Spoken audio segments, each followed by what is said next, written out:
Now, at the same time, there are fluctuations in food prices. Also, within the supply chain, disruptions are there and limited access to affordable financing. There is also issues around inadequate storage facilities, and post-harvest losses continues to affect productivity and profitability. Now, most recently, security concerns in parts of Kaduna State also disrupted farming activities, forcing many farmers to abandon their farmlands and affecting agricultural output. While there have been reports of improved security and the gradual return of farming activities in several communities, questions remain about the sustainability of these gains and what they mean for food production across the state. So, where exactly does Kaduna's agricultural sector stand today? What measurable progress has been made? Now, which policies also are yielding results, and where do challenges still persist? How are farmers benefiting from government interventions? Are investments translating into increased productivity, improved livelihoods, and greater food security? And what opportunities exist for young people, women, agribusinesses, and investors looking to participate, for instance, in the state's agricultural transformation? Now, these and some other more questions will be the critical issues we'll be analyzing and examining in today's conversation. And we're expecting to join us soon the Honorable Commissioner of Agriculture, Kaduna State, Honorable MURATALA Mohammed DABO, who oversees the formulation and implementation of policies aimed at driving agricultural growth, improving farmers' productivity, and strengthening food systems across the state. So, what's the current state of agriculture, the sector in Kaduna State? My name is Didam Laah. We'll take a quick interlude. I'll be back shortly. Stay with us. Good morning.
Glad to know you're still investing your time with us this morning. Now, for a lot of people, they would argue that, or rather, it is a fact that agricultural practices and agriculture as a whole is the first occupation of man. The first set of humans to ever exist were basically land users, agriculturalists. They farm and they keep animals. They raise some and they hunt for some, basically for food. And as population increases by the day, agriculture now becomes a business. It becomes a major stay of economy, of every economy rather. And basically also the fact that it's provide food and also materials for other sectors. For instance, when it comes to shoemaking, it largely depends on agriculture due to height and skin. And if it comes to furniture making, also agriculture, the woods, even though there have been conversations around deforestation, climate change, and all of that, meaning when you cut down a tree, you should plant at least two. And even if you don't cut down any, you should have a tree to your name. There's been a call every day.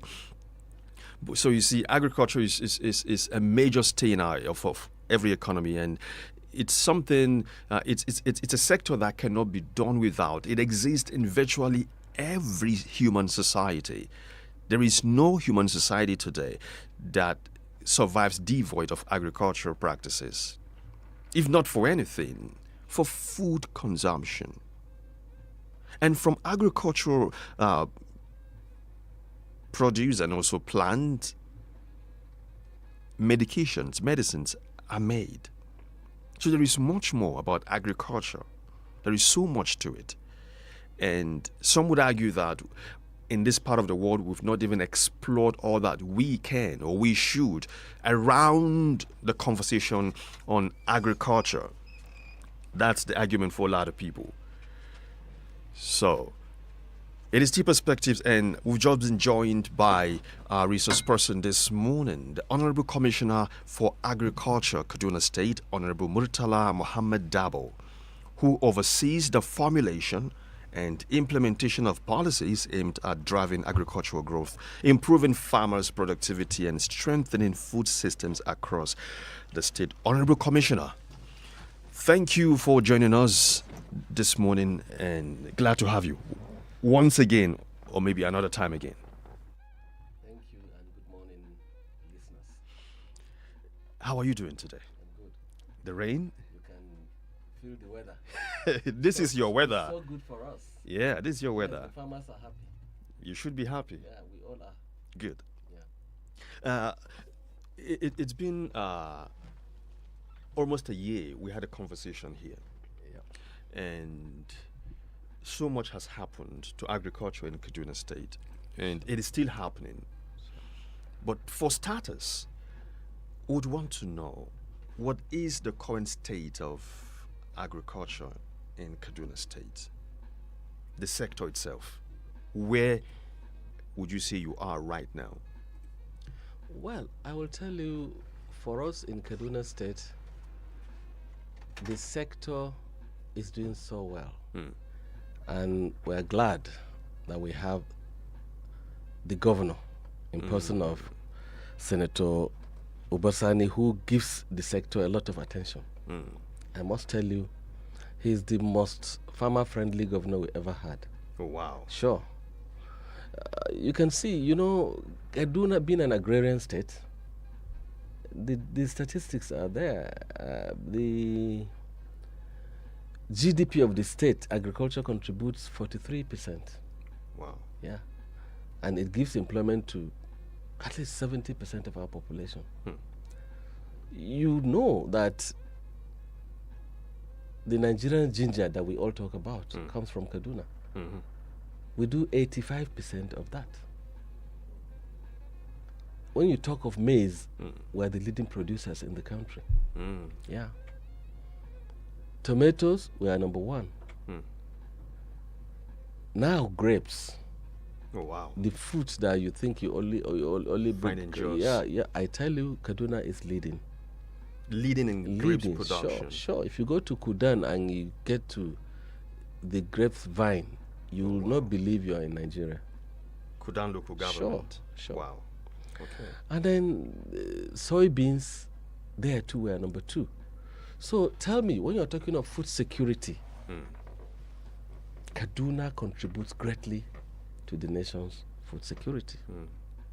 And check it out with the seed companies. Across the country, I think not less than 60% are residing in Kaduna, because our weather is good and our farmers are very adaptive in terms of agronomic practices. So, and then here comes the governor who, coming into government that same year, the budget to the sector was 1.4 billion. Yeah. And the very first budget he did, or we did, that was 2024 budget. that number moved to 23 billion. Whoa. Yeah. From 1.4 billion. And the coming year, in 2025, we got to 74 billion, contributing 10%. For the first time, the state met the Malabo Declaration, which requires governments to allocate at least 10% of their budgets to the agri sector. For the first time in history, we hit that target. And perhaps in the current year, that has even moved to 83.6 billion. That's about 12%. That shows commitment right from the planning. And the execution is fantastic. Wow. Check it out. Our smallholder farmers have never had it so good. Yes, you can say farm inputs are expensive. But the government comes to their aid, especially the smallholder farmers. If you go around the state, we have, right now as I'm talking to you, we are in preparation because it's due. We have tonnage of fertilizer in our warehouses. We are doing the, extracting the beneficiaries list across the state, and the governor is on my neck so that we begin to move to the 63 redemption centers 69 across the state. We have 23 local governments. Each local government has 3 redemption centers. And you see the smallholder farmers come to collect that input support. Quality input. Access to quality input has been the bane of the smallholder farmers. Because the smallholder farmers, my personal view was, look, you don't have to give this fertilizer for free. Just subsidize it. But the governor says no. Yeah, he says no. He said no. Because the smallholders, a lot of them, you find a woman in the village, she has a small holding, a quarter of a hectare, or a man, subsistence. They just grow what they need to eat. But because of how expensive the inputs are, they cannot afford the fertilizers. So you find the small portion is cultivated, but because the ingredients needed, it's not available, because a bag of fertilizer goes for 50-something thousand naira. Wow. The woman or man manages whatever gets into the farm, and then you find that him getting The 4-5 bags, the output. With the support we started giving the last 2 years, 2.5 years, you see them, some of them even shedding tears of joy. Wow. Because here comes a man that gets 4-5 bags in the farm because of access to the input, the rare input of good quality. You see him smiling home with 18-19 bags, meaning that they feed themselves and then the excess goes to the market. Okay, so the livelihoods are improved.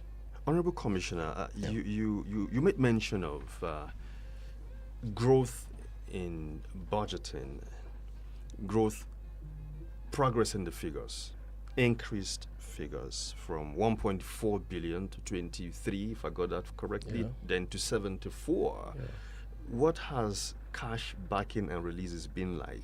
That's why I'm saying, it's not just making the allocation. The releases come.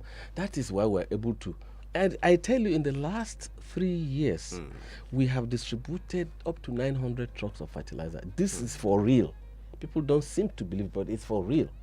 When we are doing the launch, in the last 3 years, when you come to MURATALA, you see trucks, and then from there they move to the stations, and then we take months from. You said 900 trucks. 900 trucks. Wow. Sure. And how many bags are in a truck, that particular truck? 600 bags. 600 bags per truck, 900 trucks. Yes. Okay. In the past 3 years. In the past 3 and years. This year, as I'm talking to you now, we have. So averagely, it's like 300 trucks per year. Yes. Right now, we have up to 400 in our warehouse. We'll start rolling out, because this year our plan is that a portion will be sold to farmers on subsidy.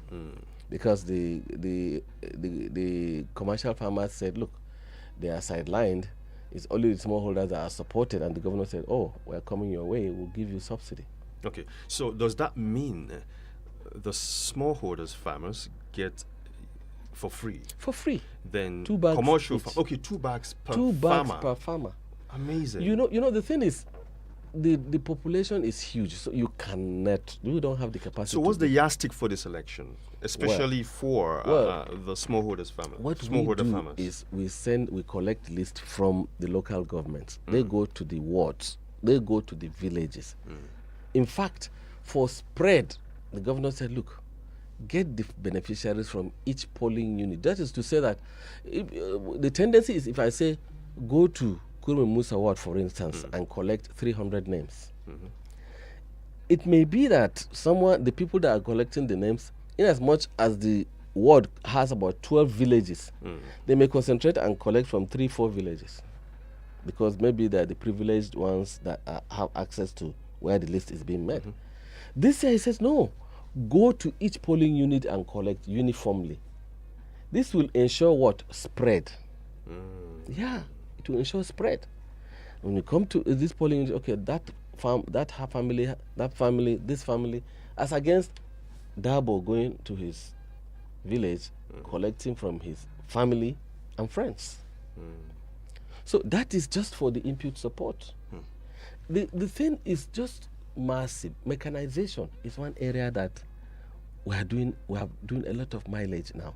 You know, access to mechanization. Our smallholders, especially, the first year we did the Telefin Noma Mukoma Gona, where we had farmers cooperatives. We supported so many of them with power tillers. This is handheld tractors.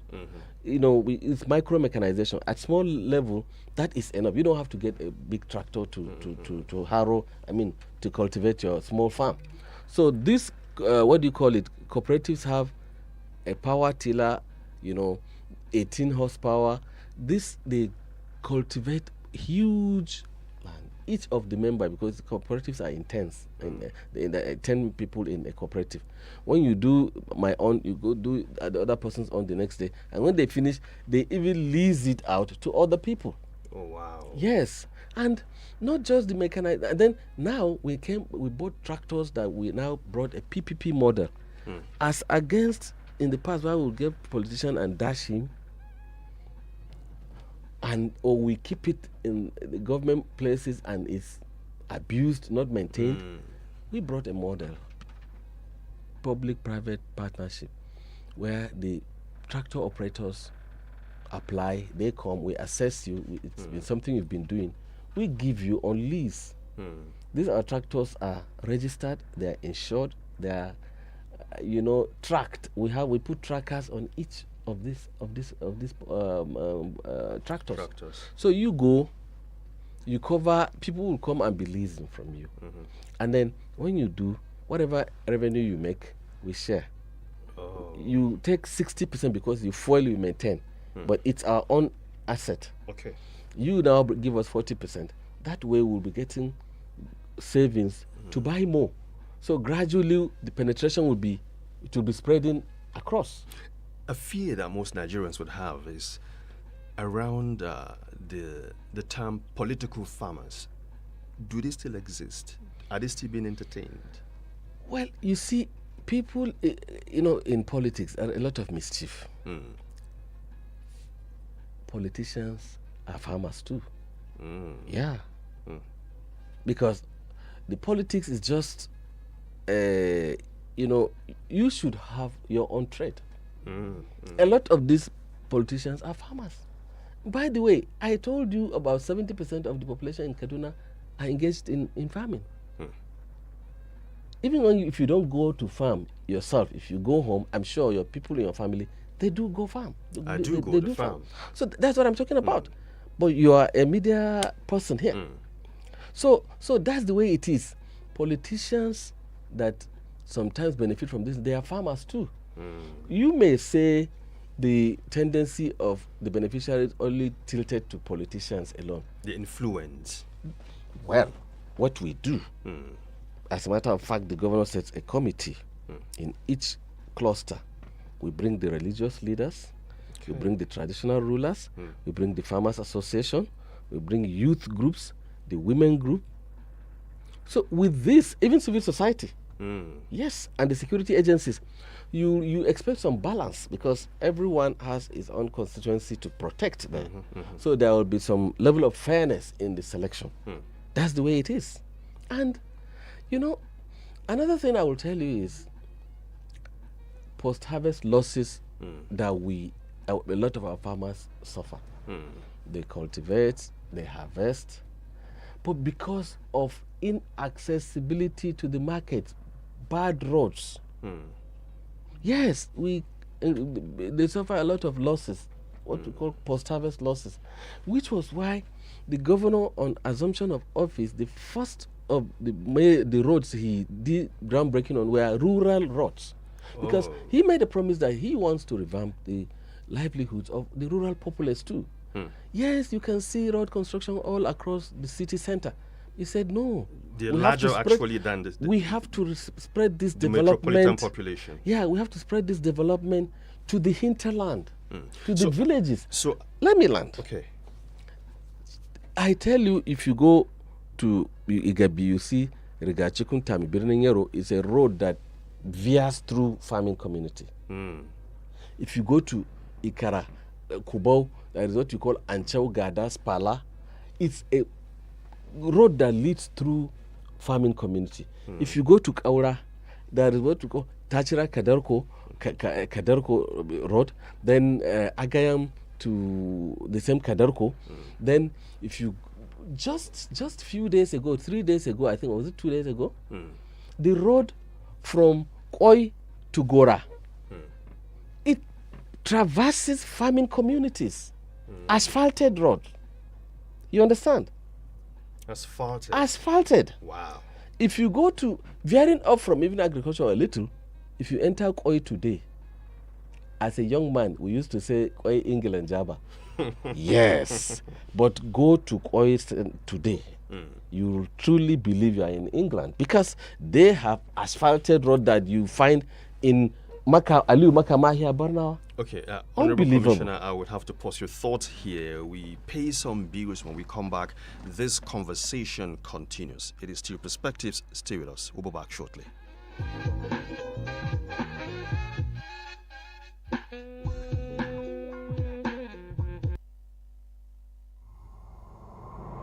You're listening to Invicta 98.9 FM. Be victorious.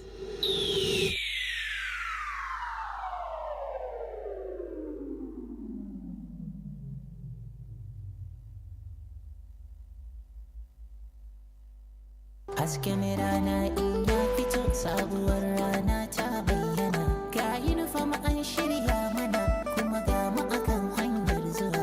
Milo a cikin kofi, mai ɗumi ga inganci. An yi shi da malta, Milo. An yi shi da madara, Milo. An sa mishi koko, Milo. Yanda dai ya kamata, Milo. Mama ta ce in shanye. To make fun of our tooth gap, let's have a talk. Colgate makes your teeth so strong. Stop cover your mouth. Not to do yanga with your smile. Brush your teeth with Colgate. Zero cavities and fresh breath. If you use a Colgate paste. Not to do yanga with your smile. Brush your teeth with Colgate. Colgate, #1 oral care brand in the world.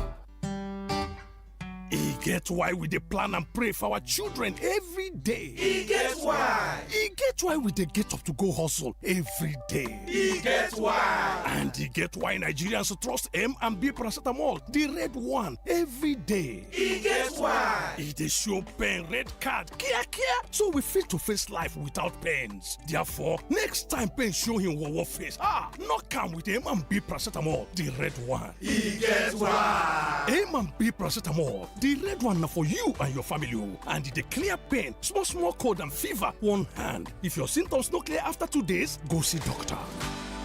M&B paracetamol go give you quick relief one time.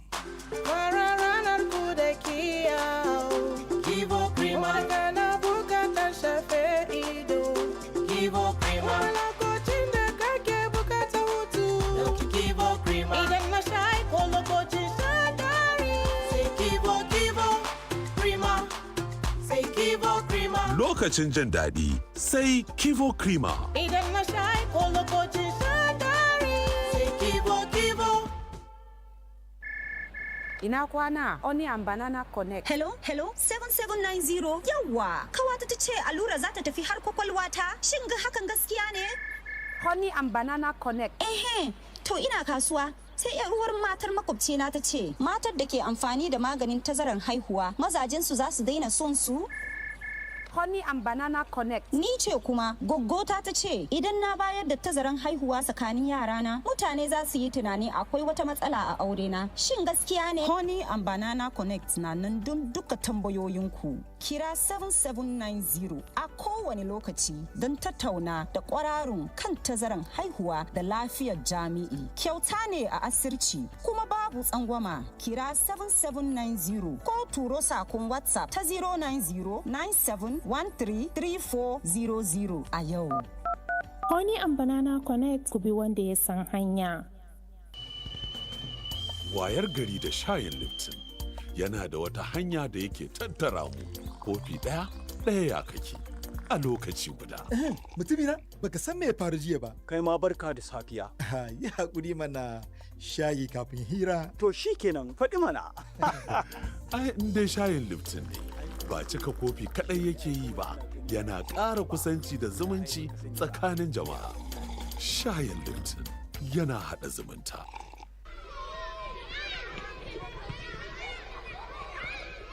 Ku yi tunanin gida inda uwa ke da lokacin karanta wa ɗanta littafi yayin da wani yaron kuma yake wasan gina gida a gefenta. Babu hantara, babu gaggawa, sai zunzurutun soyayya da ta ninku sakamakon samun lokaci.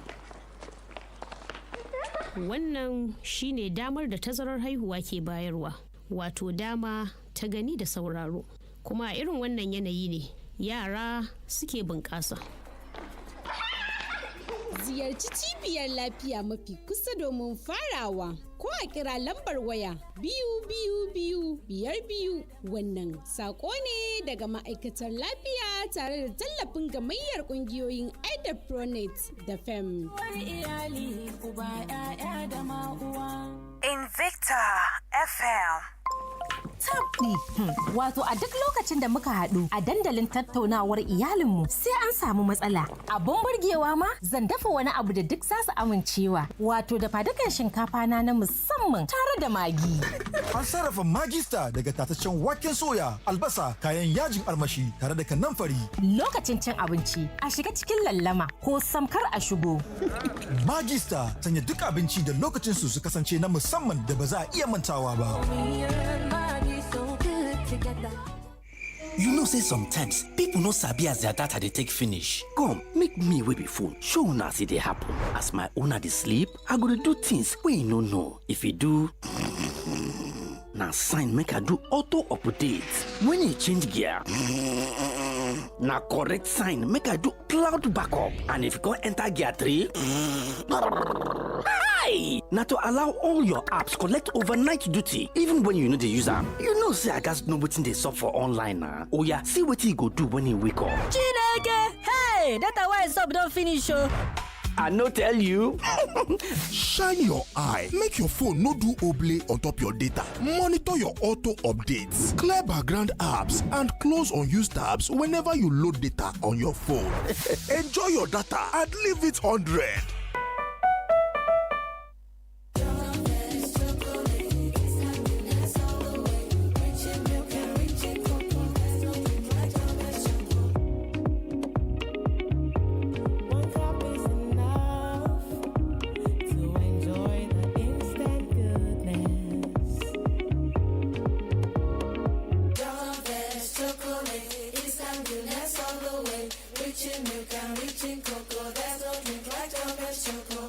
John Vance 3-in-1 chocolate. Enjoy instant goodness. Invicta 98.9 FM.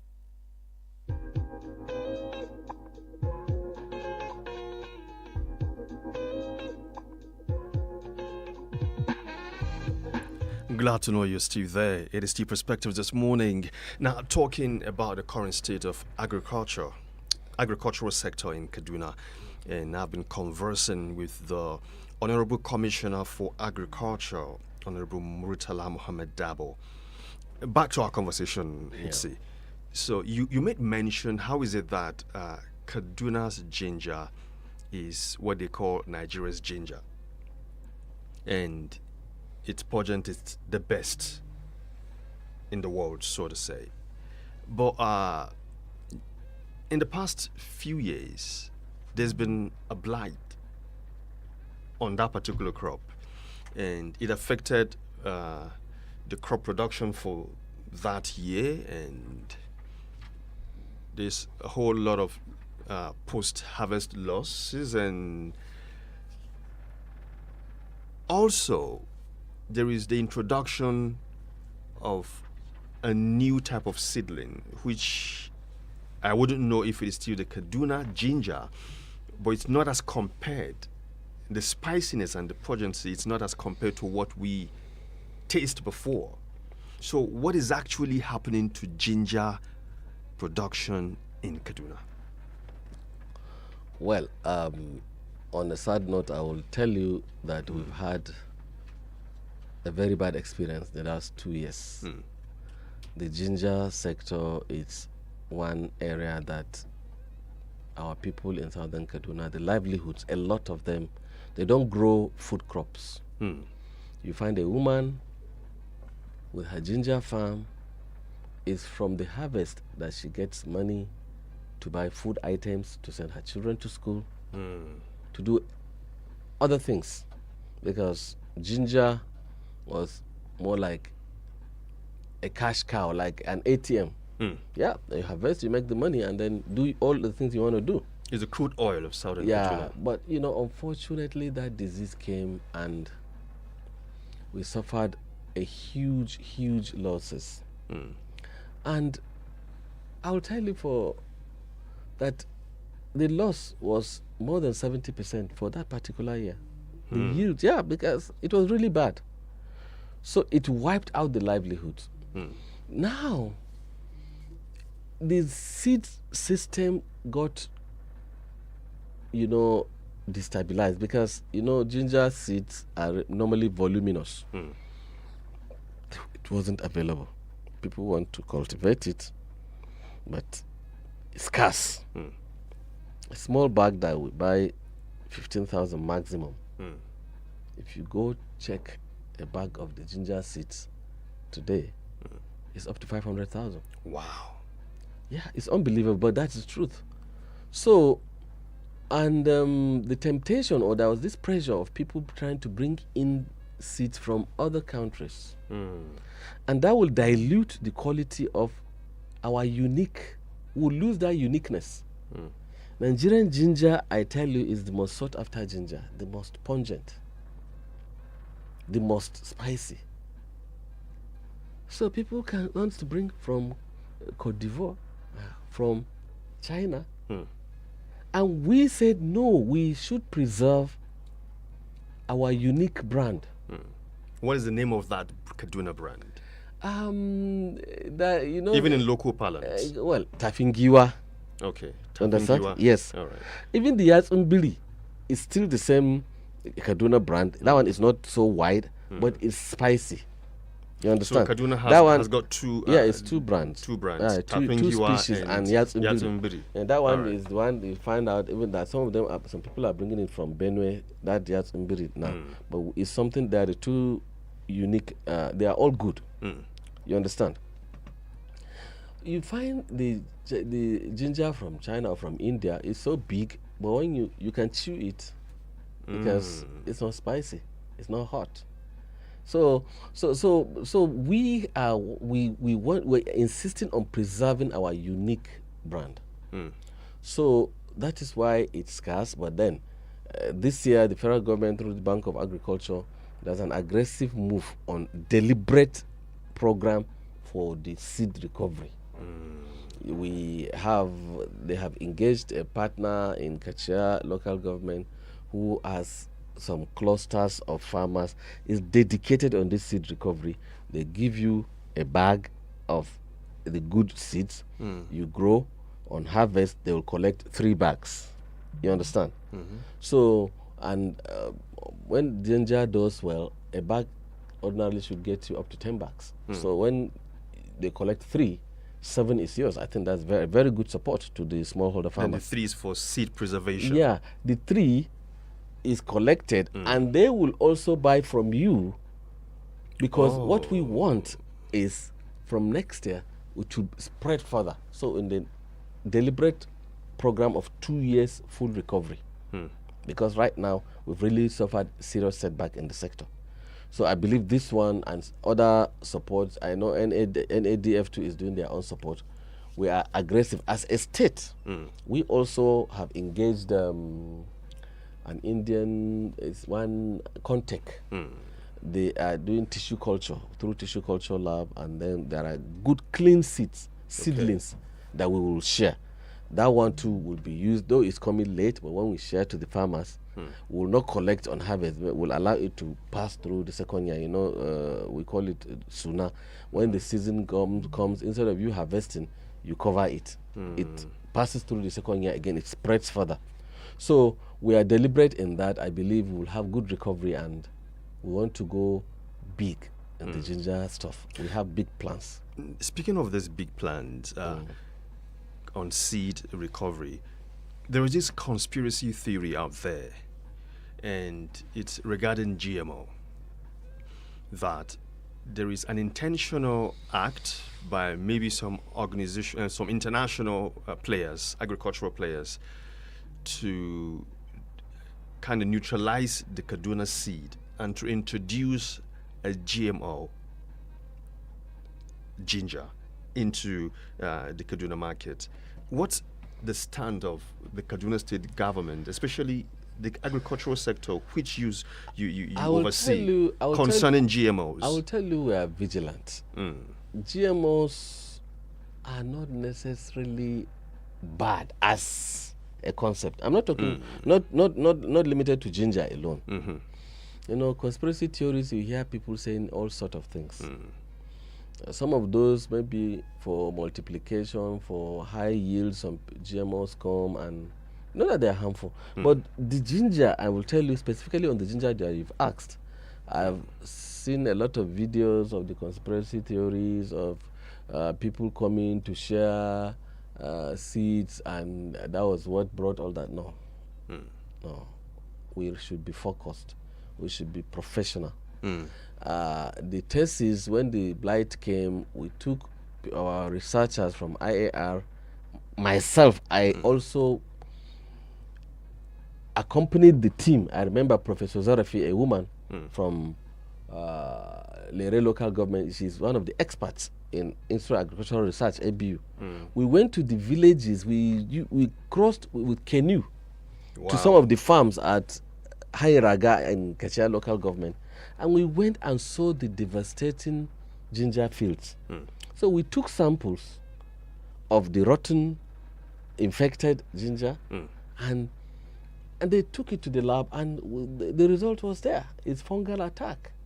Yes, it was devastating. We should remain focused on how we recover and to prevent also future occurrence. Going forward, you know, there is the use of technology. Drones now can even frisk through and detect diseases ahead of time. Because that one caught us off guard, really, I will tell you. That was the time we came into government and inherited that issue, and then it was bad. But we are focused on the recovery. They gave advices on the agronomic practices in order to get out of the problem. Raised beds in terms of the ridges, and then we don't allow water to settle, because you know it spreads very fast in a swampy area during the disease whatever. And shifting cultivation was one of the also other recommendations. So the second year now, I can tell you, last year was almost disease free. Okay. There were little flashes, but it wasn't bad. So we are fully recovered, I can tell you, from this year.